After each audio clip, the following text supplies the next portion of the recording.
Manager के जाने के बाद महिरा पास में रखी हुई बाकी सभी फाइल देखने लगी। सारी फाइल देखने के बाद तो महिरा की आंखें खुली की खुली रह गई थी। सभी फाइल के रिकॉर्ड देखकर तो उसका दिमाग ही सुन्न पड़ गया था। सारी फाइल्स में रिकॉर्ड्स के हिसाब से बहुत ज़्यादा गड़बड़ी दिख रही थी। सभी के बजट रिकॉर्ड के हिसाब से बहुत ज़्यादा था। ये सब देख के महिरा ने फैसला किया वो ये जो भी फाइल्स है सभी विराट भाई को दिखाएगी। विराट को भी सच बताने के पर्पज से महिरा ने सारी फाइल अपने पियोन से कह के अपनी गाड़ी में डालने को भेज दिया। शाम के टाइम महिरा घर आए। वो विराट के आने का ही इंतजार कर रही थी। उसने दोनों बच्चों के रूम में जाके देखा, दोनों को पहले ही रेखा आंटी ने सुला दिया था, जिसे देखकर महिरा वाद लौटकर अपने रूम में आ गई थी। और वरुण वो अपनी कॉलेज के साथ साथ अपनी सिंगिंग पर भी फोकस कर रहा था, तो वो भी सुबह जल्दी उठने की वजह से सो हुए था। अब घर में अकेली महिरा ही जाग रही थी। तभी उसे विराट की गाड़ी के हॉर्न की आवाज़ सुनाई दी। महिरा अभी हॉल में ही बैठी हुई थी। वो विराट के आने की आवाज़ से खुश हो गई थी।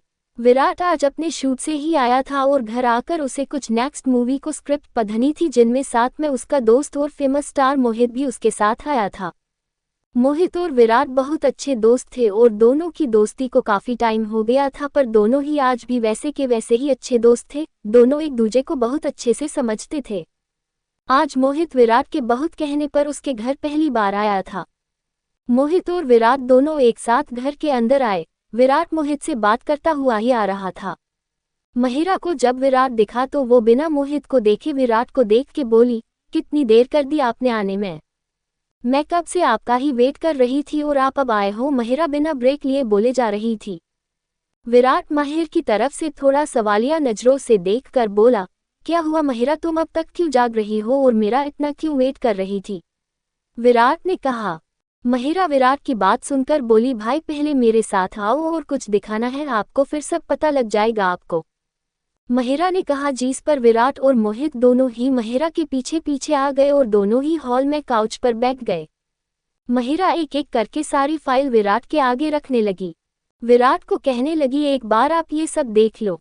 विराट एक एक करके सारी फाइल देखता गया और उसकी आंखों की त्योरियां वैसे ही बढ़ती गई। सारी फाइल देखने के बाद विराट बोला, महिरा इन फाइल्स में तो बहुत बड़ा झोल है, इनके हिसाब से तो को पैसे बजट में दिए हैं उसके हिसाब से बहुत उल्टे सीधे हैं। इसका मतलब है कोई बीच का ही इस झोल को कर रहा है और इससे तो हमारी कंपनी को बहुत लॉस भी हो रहा होगा। विराट ने आश्चर्य के साथ कहा, जिस पे महिरा बोली, जी भाई आप सही कह रहे हो, मुझे भी धक्का सा लगा था सारा बजट देखने के बाद। विराट ने बहुत ही आराम से महिरा की बात सुनी, फिर बोला, जिसने भी ये सब किया है मैं उसका अभी पता लगवाता हूँ और उसके ऊपर फ्रॉड का केस दर्ज करता हूँ। विराट अपनी बात भी पूरी नहीं कर पाया, उतने में महिरा बोली, नहीं भाई मेरा बिजनेस माइंड कहता है कि अभी हमें चुप रहना चाहिए। जो अब तक होता आया था उस होते हुए हम खुद अपनी आंखों से ऑब्जर्व करेंगे और बिना किसी को भनक लगे उसका पता करेंगे। और दूसरी बात, पता नहीं इस कंपनी में और कितने ऐसे लोग हैं जो फ्रॉड करते हैं, तो उनको हम अगर अचानक से एक्सपोज करेंगे तो बाकी के कुछ लोग रह जाएंगे और जो असली धोखेबाज होगा उसका पता नहीं लग पाएगा। इसलिए अभी हमें चुपचाप रहकर ही सब देखना चाहिए और सही टाइम का इंतजार करना चाहिए और तब हम उसकी जड़ तक भी पहुंच जाएंगे। महिरा ने अपनी बात बहुत ही समझदारी के साथ कही, जिस पे विराट कुछ कहने ही वाला था कि बीच में ही मोहित बोल पड़ा, एक्सीलेंट।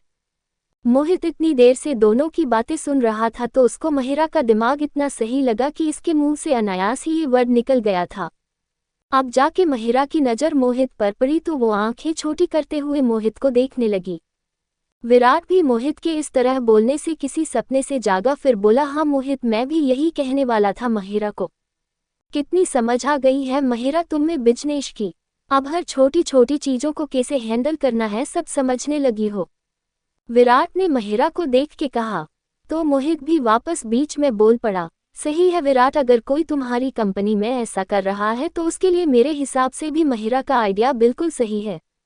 विराट ने भी हाँ बोला और महिरा से कहा कि वो थोड़ा सचेत रहे और किसी भी टाइम किसी भी चीज़ की ज़रूरत हो तो तुरंत मुझे बताए। महिरा ने गर्दन हिलाकर हाँ कह दिया, फिर बड़ी बड़ी आंखें करके मोहित को देखने लगी। महिरा को इस तरह देख विराट बोला, सॉरी महिरा मैं बताना भूल गया, ये मोहित है मेरा बेस्ट फ्रेंड और अच्छा एक्टर भी। विराट आगे कुछ कहता उससे पहले ही महिरा बोली, भाई मैं इनको जानती हूँ, बस ये नहीं पता था कि ये आपके दोस्त है, बाकी तो मुझे पता है कि ये भी आपकी तरह एक अच्छे स्टार है। महिरा और विराट बातें कर रहे थे। मोहित बोला, अच्छा विराट, तो ये ही है तुम्हारी छोटी बहन। विराट ने भी महिरा की ओर प्यार से देखकर है कहा। मोहित ने महिरा की ओर देख के कहा, अच्छा लगा आपसे मिलकर। महिरा ने भी इस बात पर फीकी सी स्माइल दे दी। विराट महिरा से बोला, महिरा राधा आंटी को बोल के मोहित को गेस्ट रूम तक भिजवा दो, वो आज हमारे घर ही रुकेगा, कल सुबह ही वो अपने काम पर मेरे साथ ही जाएगा। महिरा विराट की बात सुनकर राधा आंटी को बुलाने चली गई। थोड़ी देर बाद राधा आंटी आई और मोहित को गेस्ट रूम में ले गई और उसे आराम करने का कह के वापस आ गई। महिरा भी अपने रूम में आकर सो गई थी। विराट अपने रूम में आकर शावर लेके आया और आकर अपने फ़ोन को देखने लगा। फ़ोन को देखने पर पता चला कि उसके फ़ोन में वेदिका के कई मिस कॉल और मैसेज थे।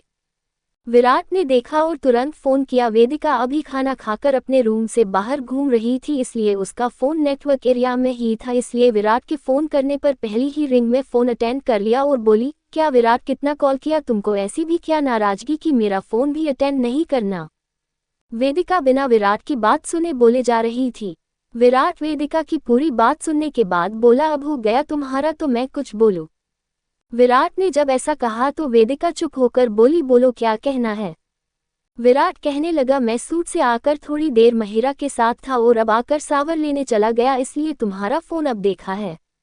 और मैं तुम्हारी तरह तो बिल्कुल नहीं हूँ जिसे अपनों की इतनी भी चिंता नहीं कि वो उनके उठने का भी इंतजार ना करो। विराट ने वेदिका को ताना मारते हुए कहा।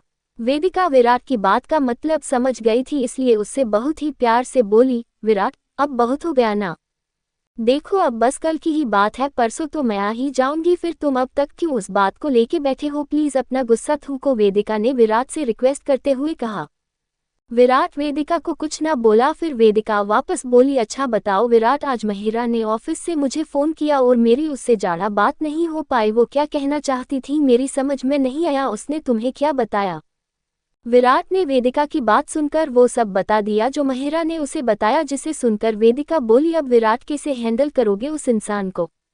विराट बोला, उसकी ज़रूरत नहीं है, महिरा खुद अपने हिसाब से देखेगी, मैंने भी उसे कह दिया है। वैसे भी नमन ने उसे एक भरोसेमंद असिस्टेंट दिया है तो वो महिरा की हेल्प करेगा, और बाकी का तुम यहाँ आकर पता कर लेना। विराट की बातों से वेदिका थोड़ा नॉर्मल हुई और कुछ देर और बात करती रही। वेदिका का मन तो बहुत कर रहा था कि वो विराट को सब बता दे संजना के बारे में, पर फिर कुछ सोच के उसने कुछ ना कहा और थोड़ी देर बाद वेदिका ने फ़ोन रख दिया। वेदिका वही घूम रही थी और जिस जगह ये पूरी टीम रुकी हुई थी वो थोड़ा जंगल का एरिया सा था, इसलिए वहाँ मौसम ठंडा था।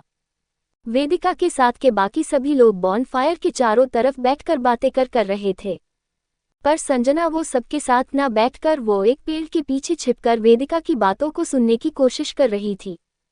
संजना को कुछ तो वेदिका की बातों सुनाई दी और कुछ ना दी, जिससे परेशान होकर संजना वहां खड़े खड़े खुद से कहती है, कोई बात नहीं, मैं इसको बाद में देख लूंगी, वैसे भी इसे अभी अपने उस बूढ़े पति से बात करके खुश होने दो, कल मैं इसका ऐसा जुलूस निकालूंगी कि ये इनाम होगा उसके लिए मेरी इंसल्ट करने के लिए।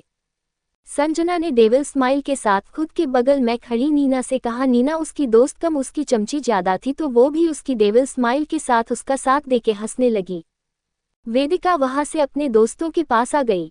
वहां साहिल और नेहा किसी गाने पर डांस कर रहे थे, क्योंकि वहां सब लोग गेम खेल रहे थे तो उसी के हिसाब से वो लोग बीच बीच में डांस कर रहे थे। जो सिंगल थे वो सिंगल डांस कर रहे थे और जो कपल थे वो कपल डांस कर रहे थे। वेदिका भी उन सब के बीच आकर बैठ गई थी और दूसरे तरफ संजना और उसकी दोस्त नीना भी आके बैठ गई थी। साहिल नेहा का डांस खत्म होते ही नेहा वेदिका के पास आकर बैठ गई थी और आकर नेहा ने वेदिका से कहा, तो बोलो मैडम, हम दोनों का डांस कैसा था। वेदिका ने थोड़े बुझे मन से कहा, ठीक ही था नेहा। नेहा ने वेदिका के इतने ठंडे रिस्पॉन्स को देख के कहा, क्या हुआ, तू इतनी बुझी हुई क्यों है, सब ठीक तो है ना। नेहा ने थोड़ा सीरियस होकर कहा, जिस पे वेदिका नेहा के कान के पास जाकर धीरे से कहने लगी, यार नेहा, विराट का मूड अभी भी वैसा ही है, वो अभी भी बस एक ही जिद पकड़ के बैठ गया है कि मैं उसे बिना बताए क्यों है, और बस उसी वजह से वो मुझसे गुस्सा है और ठीक से बात तक नहीं कर रहा है। वेदिका ने पूरी बात नेहा को बताई तो नेहा भी बहुत ही आराम से बोली, वेदिका तू परेशान मत हो, विराट इसलिए नाराज है क्योंकि उसे तेरी फिक्र है और वो तुझे कितना प्यार करता है, ये तो मैंने उसी दिन देख लिया था जब तेरा करवा चौथ का व्रत था। इसलिए तू परेशान ना हो और घर जाकर सब ठीक कर लेना। नेहा ने कहा तो वेदिका वापस बोली, यार बात वो नहीं है, असल में विराट मेरी वजह से गुस्सा है और उसका गुस्सा कितना भयानक है ये तू नहीं जानती, तूने बस उसका प्यार देखा है, गुस्सा नहीं। वो जब गुस्सा होता है तो अपने आगे किसी को नहीं देखता, वो किसी का भी गुस्सा किसी पे भी उतार देता है और फिर भी वो शांत नहीं होता। और मैं इसलिए परेशान है रही हूँ क्योंकि अभी उसकी मूवी रिलीज होने वाली है, ये तो तू भी जानती है, और वो इन दिनों अपनी मूवी की प्रीमियम और शूटिंग में बहुत बिजी है। उसके बाद भी वो मेरी वजह से परेशान है। यार मुझे डर है कि मेरी वजह से उसके काम पर कोई असर न पड़े। वो बहुत मेहनत करता है अपने काम के लिए, रात रात भर रिहर्सल करता है और इस मूवी के लिए तो उसने बहुत कुछ दांव पे लगाया है, इसलिए डर लग रहा है कि वो अपने गुस्से की वजह अपने लिए कोई परेशानी ना खड़ी के दे। वेदिका ने अपनी चिंता जाहिर की। नेहा वेदिका की परेशानी सुनकर कहा, यार तुम दोनों एक जैसे हो, दोनों ही एक दूजे से इतना प्यार करते हैं, दोनों को एक दूजे की फिक्र है। उसे तेरी चिंता है इसलिए वो तुझसे नाराज है और तू उसकी चिंता कम करने के चक्कर में और चिंता बढ़ाकर आ गई और अब उसके काम के लिए परेशान है रही है।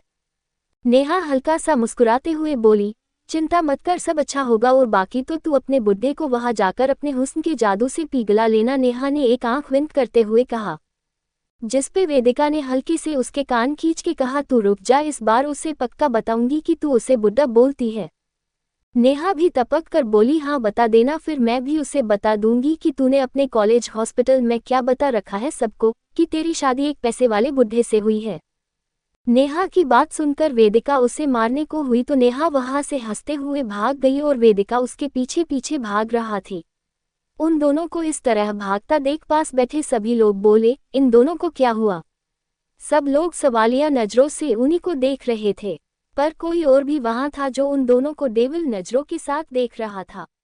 उन दोनों को देख के वो भी वहां से चुपके से निकल लिए।